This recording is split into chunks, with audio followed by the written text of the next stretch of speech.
దద్దరిల్లిపోవాలి విద్యుత్తు సౌధరా, మన గొంతులతో అదరాలి అధికారుల హమురా. దద్దరిల్లిపోవాలి విద్యుత్తు సౌధరా, మన గొంతులతో అదరాలి అధికారుల హమురా. విద్యుత్ సంస్థల మనుగడకు ఊపిరి పోసేది మేమేరా, చీకటి రాజ్యపు సరిహద్దుల్లో వెలుగులు నింపేది మేమేరా.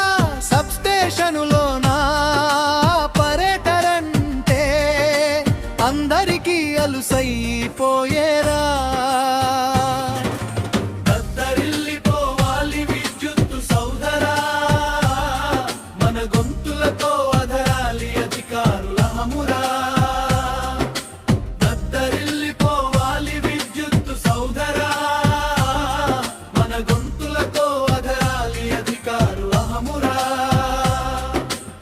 స్టేషనులోన పర్యటనంటే అందరికీ అలుసైపోయేరా.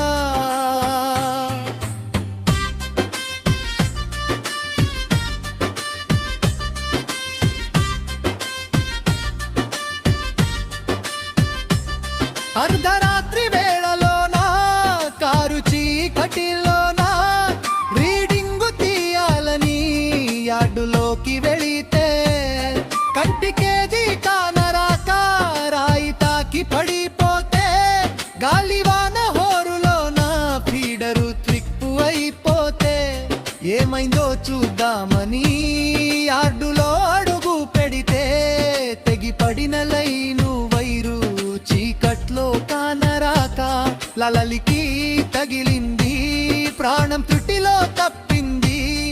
అరచేతిలో ప్రాణము పెట్టి యార్డులోకి వెళుతున్నాము. దద్దరిల్లిపోవాలి విద్యుత్తు సౌధరా, మన గొంతులతో అదరాలి అధికారు హమురా.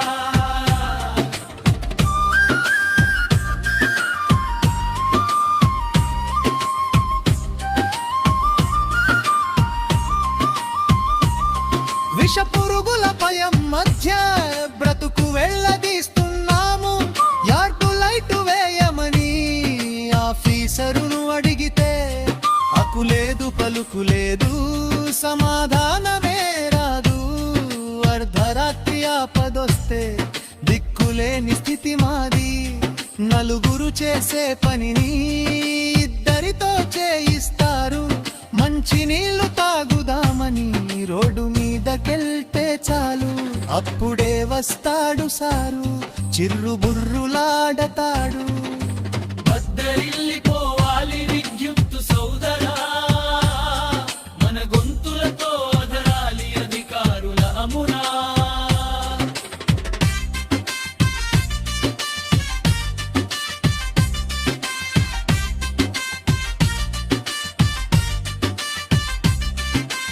ఎక్కడికి వెళ్ళావు అంటూ మెమో ఇస్తానంటాడు, ఆఫీసు వదిలితే కొంపలే మునిగినట్లు తిడతాడు. ఆస్తులేమో ఆకిచ్చినట్లు బాధ్యతంతా మాదంటాడు. మనుషులమని చూడని ఈ యజమాని పోకడపై ఏకమై గర్జిద్దాం, హక్కులకై పోరాడు